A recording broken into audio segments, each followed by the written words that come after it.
We are going to move on to the next topic right now, and we are going to go to the second game that took place after this game. And boy, I'm not sure how we feel. Are we surprised or not? I can only speak for myself. But the question that we have right now, do we expect the Nuggets to get back into the series despite being down 0-2 to the Timberwolves? And Zay, the mic is yours to kick us off.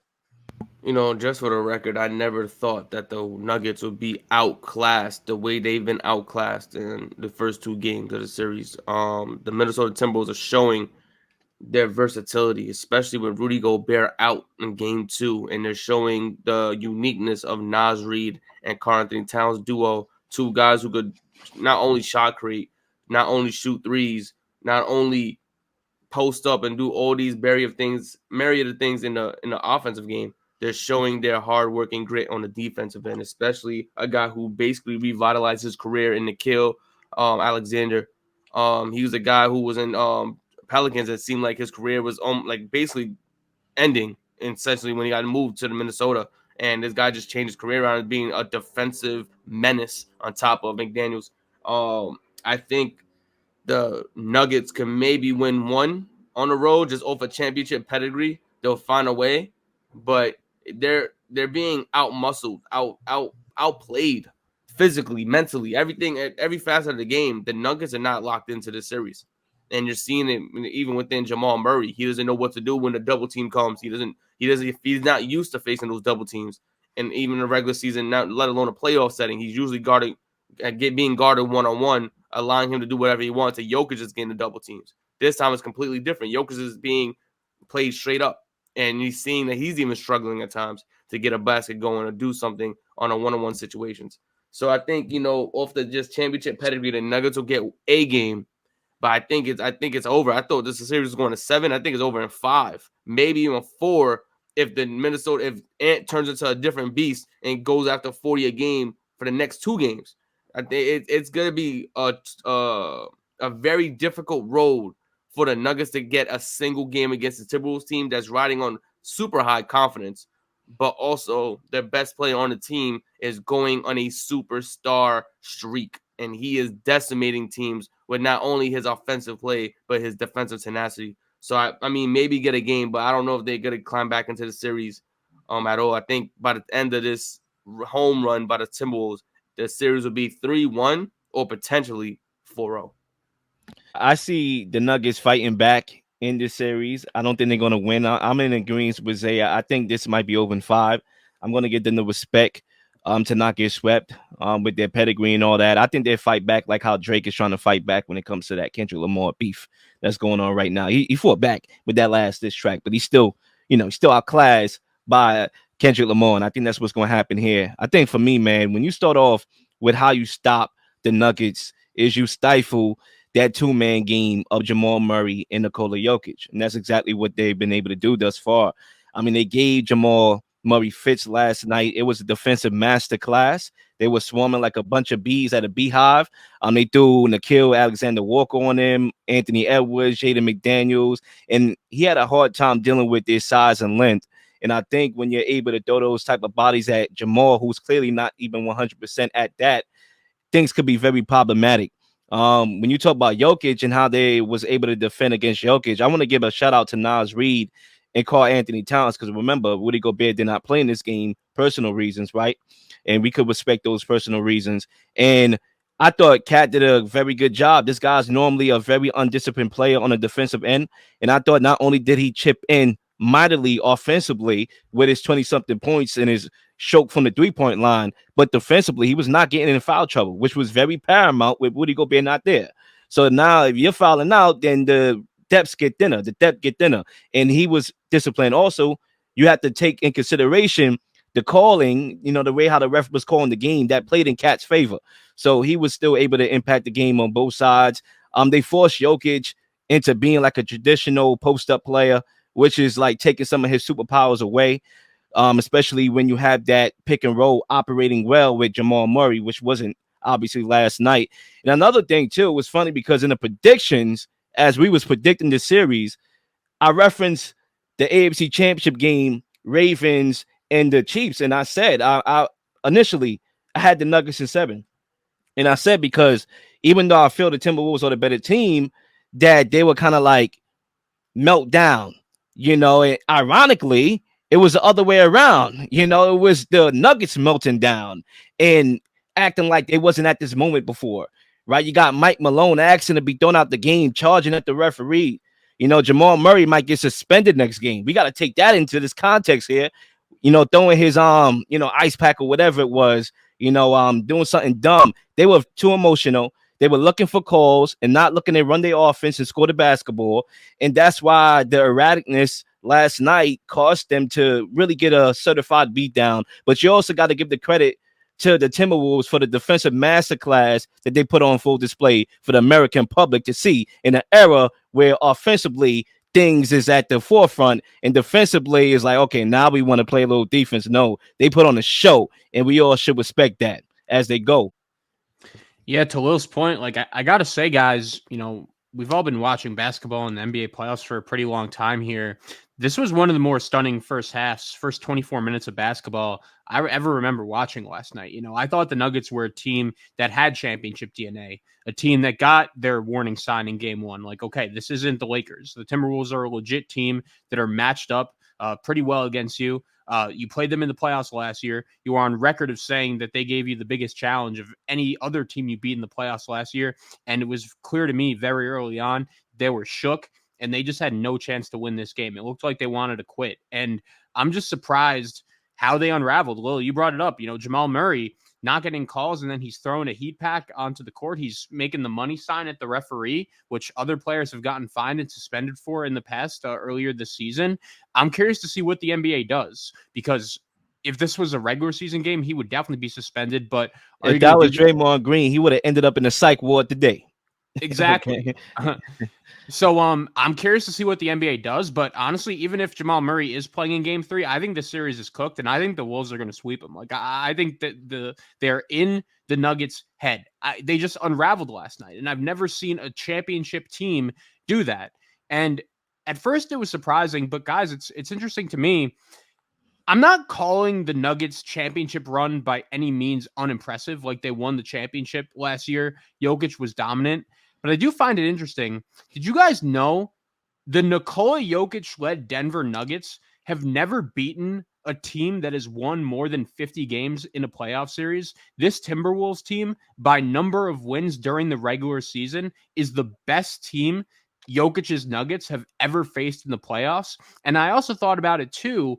The Nuggets were never trailing at any point in the playoffs last year. They were up 2-0 on the Wolves. They were up 2-0 on the Suns in the second round. They were up 2-0 on the Lakers. They won game 3 and 4 in Miami in the NBA Finals to go up 3-1. So this, after game 1, it was the first time really that the Nuggets have been trailing in the playoffs, and they didn't handle it well at all. I thought they were just shook from the very beginning of this game. I also think that this team's lack of depth is really coming back to bite them. When you look at the bench players in this series, the fact that Minnesota was without Rudy Gobert and they just threw Naz Reid and Kyle Anderson and Alexander Walker into that game like it was nothing, and it really seemed like they belonged. Minnesota's athleticism also really jumped off the screen to me.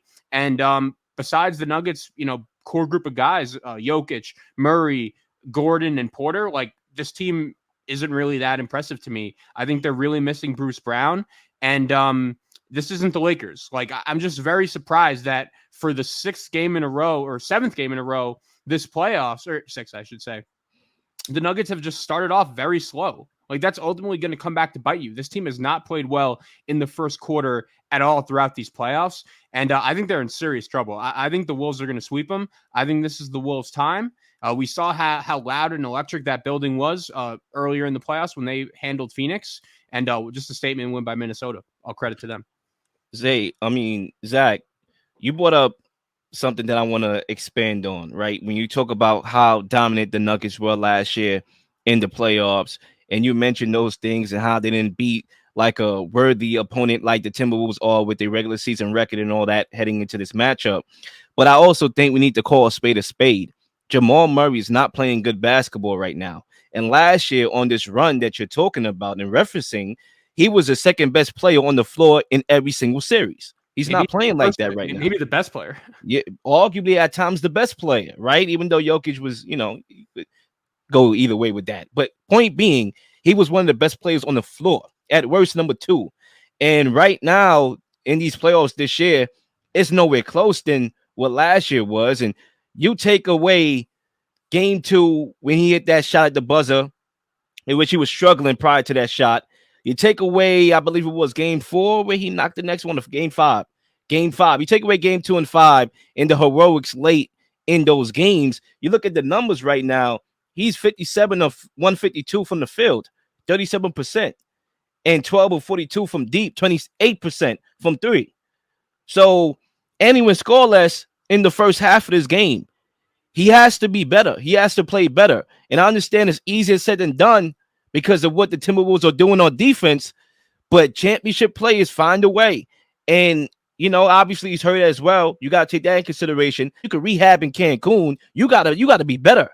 And until he plays better, especially when you take in consideration the lack of depth that the Nuggets have, and missing those guys like Bruce Brown, who is interchangeable, in any lineup, who could give you that extra bump in the second unit or on the floor, whatever, and Jeff Green as well, they missing.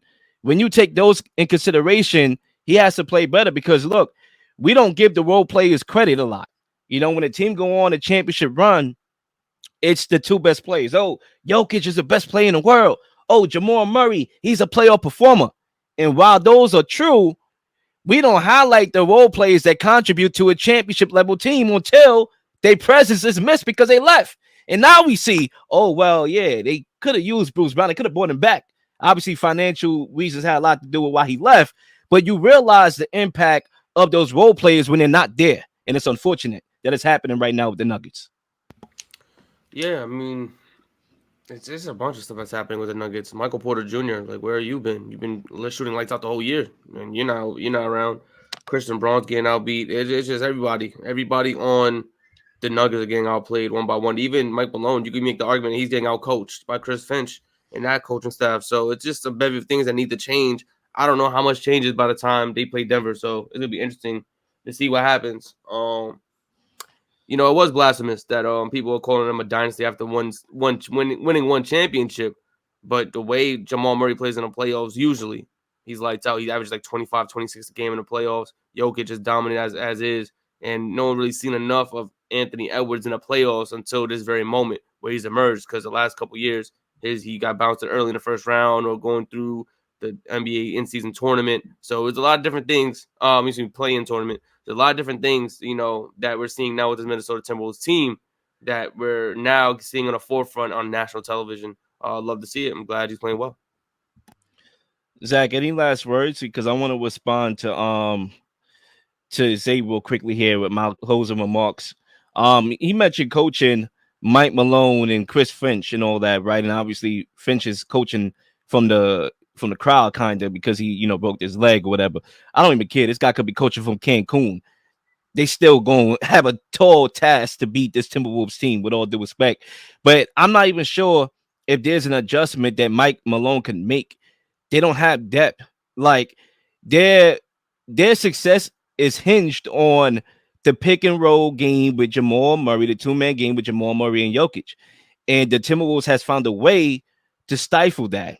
Now, when you have a bench, or you don't have a bench, right? Reggie Jackson's hobbled as well. Where was Christian Braun last night? I don't know. I didn't really notice him on the floor doing much last night. Like, what adjustments do you make? And Zay, if you want to respond back to me, or Zach want to pick up, the mic is yours.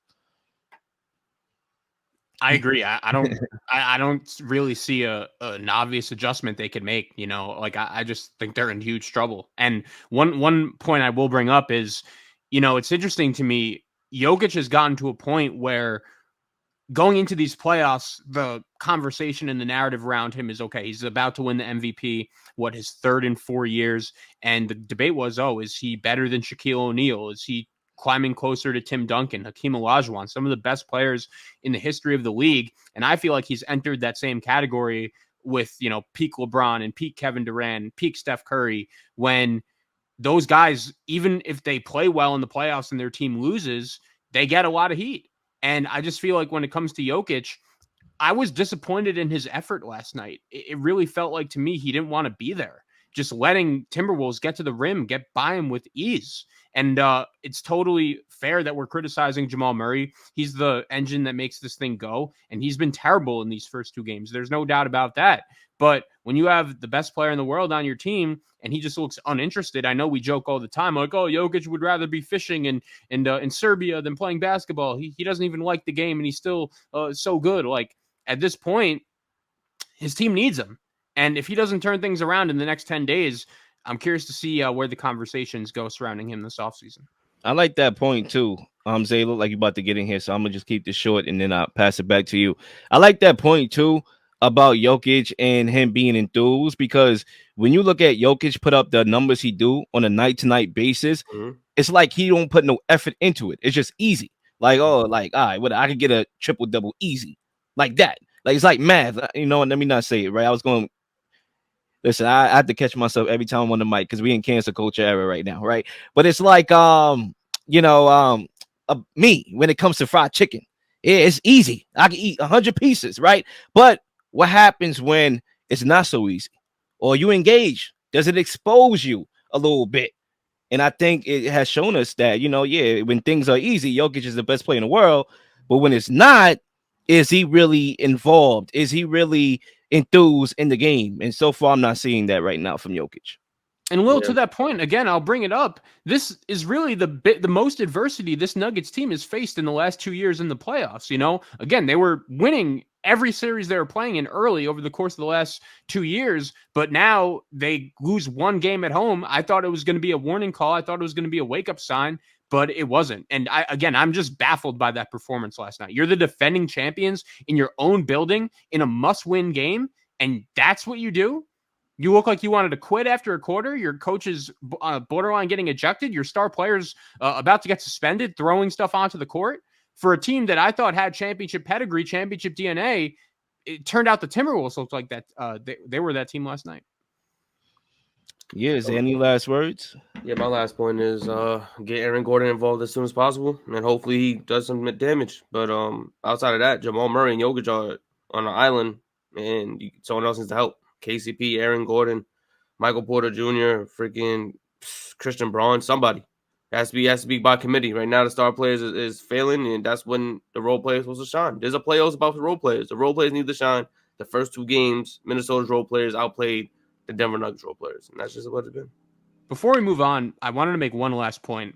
I wanted to give a quick shout out to Tim Connolly, the head executive of the Minnesota Timberwolves, because I think the way he built this Wolves team, by the way, it's important to say too, that both him and Chris Finch, the Timberwolves coach, they came from Denver. And I feel like Connolly built this Timberwolves team in a lab to beat Denver and match up with them in the playoffs. I know that he got a lot of heat for that Rudy Gobert trade. And I know Rudy Gobert didn't even play last night, but the amount of depth and the amount of bodies the Timberwolves have on this team, from Naz Reid, Alexander Walker, Kyle Anderson, Karl Anthony Towns has even had his moments in these playoffs. Like, he deserves a lot of credit for the way he's built this team. And I just think it could get to a point where we just sit back and realize Minnesota is a terrible matchup for Denver. I mean, isn't that scary though, when you have like one of the defensive players of the year not playing in this game, and like it's like they up their defense, like they got perimeter defense and they have the rim protection, they have it all. And Kenny left a comment here, and Zay and Zach and myself, we can answer that here real quickly. Here is the winner of the Nuggets World Series more than likely going to win it all. What do y'all fellas think? I don't think they win it all between these two teams. As good as Minnesota has been playing this playoffs, I think just whoever they play in the East has a little more firepower. Because Karl Anthony Towns, as great as he has been playing, he shows his inconsistencies in the worst times, right? And when they're playing against another team that has a lot of talent or has just much firepower offensively, Karl Anthony Towns somehow cowers. Somehow he disappears. He doesn't show up and be this dominant force that Anthony Edwards needs him to be. And then that goes through the whole team, right? Because now if Cat's not going off, now you have to rely on Nicole Alexander Walker. Or you have to rely on McDaniels or somebody else to kind of like pick up the pace and work. And, it's not, unfortunately, like when you have a lot of talent, when you're playing against another very talented team, your defense is sometimes going to allow points to happen.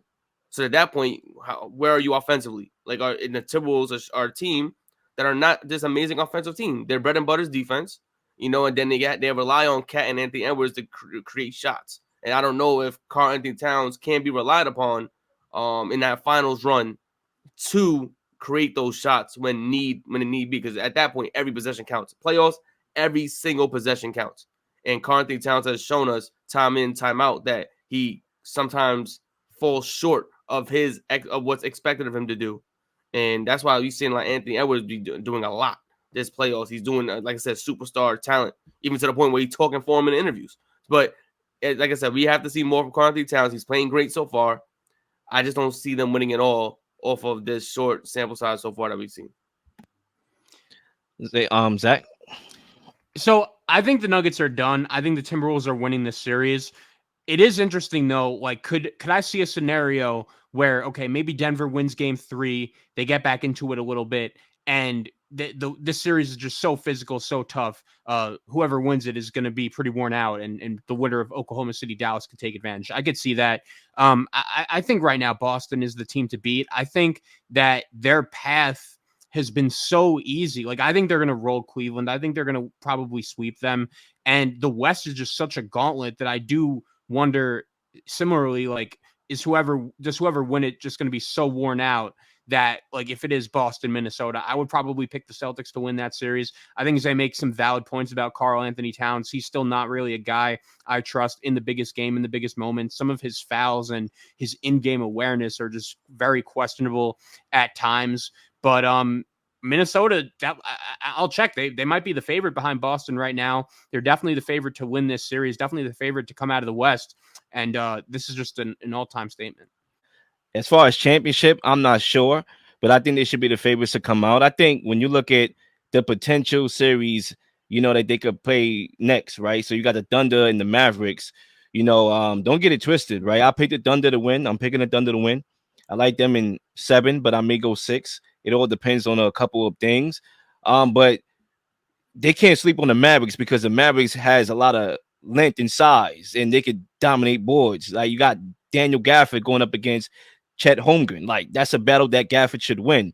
But let's say they are able to get past the Mavericks, then you're throwing them in against the Timberwolves, and you got Naz Reid, you got Karl Anthony Towns, you got Rudy Gobert. I just think they match up against the Thunder, and I would pick them to beat the Thunder.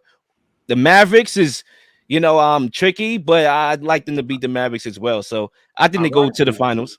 Ironically, I think OKC beats the Timberwolves team because they match up with the Timberwolves better than the Mavericks. Because we're talking about Jalen Williams, you're talking about Shai Gilgeous-Alexander, Josh Giddey. They have tall defenders just like the Timberwolves got tall defenders. At that point, that's actually Karl Anthony Towns has to dominate that game, because if he don't, the OKC wins that matchup, because it's gonna be like you said, Cat versus Chet Holmgren. They could get rebounds though, because like in the wise words of, I think it was Pat Riley, you don't get rebounds, you don't win chips. So if they could get rebounds, I think that'd be a good matchup. But anyway, in closing here, this is my last sentence here as we segue to halftime here. Okay, as far as Anthony Edwards is concerned, he is playing like the best player in the playoffs right now, and I don't want to make this a interchangeable thing every year, when I say Jokic is the best player in the world and then he gets knocked off and then I got to go to the next guy. But it's hard for me not to notice a guy like Anthony Edwards and what he's doing right now. And he's unstoppable. And guess what? You could throw defenders. Hey, you could try to spray him with bug spray. Okay, spray the ant, but you can't even stop him. You can't. Anyway, ladies and gentlemen, we are going to come back in about 2.5 minutes. And when we come back, the NFL offseason is still here, and we got a topic just for y'all. Keep it locked. Please like and subscribe for all the up-to-date content. You've been slinging shows left and right, slinging content left and right. Please don't miss anything. If you do, like, subscribe, leave a comment, leave a question, something you may want to answer, something you may have. All ideas are great ideas. Nothing's a dumb question.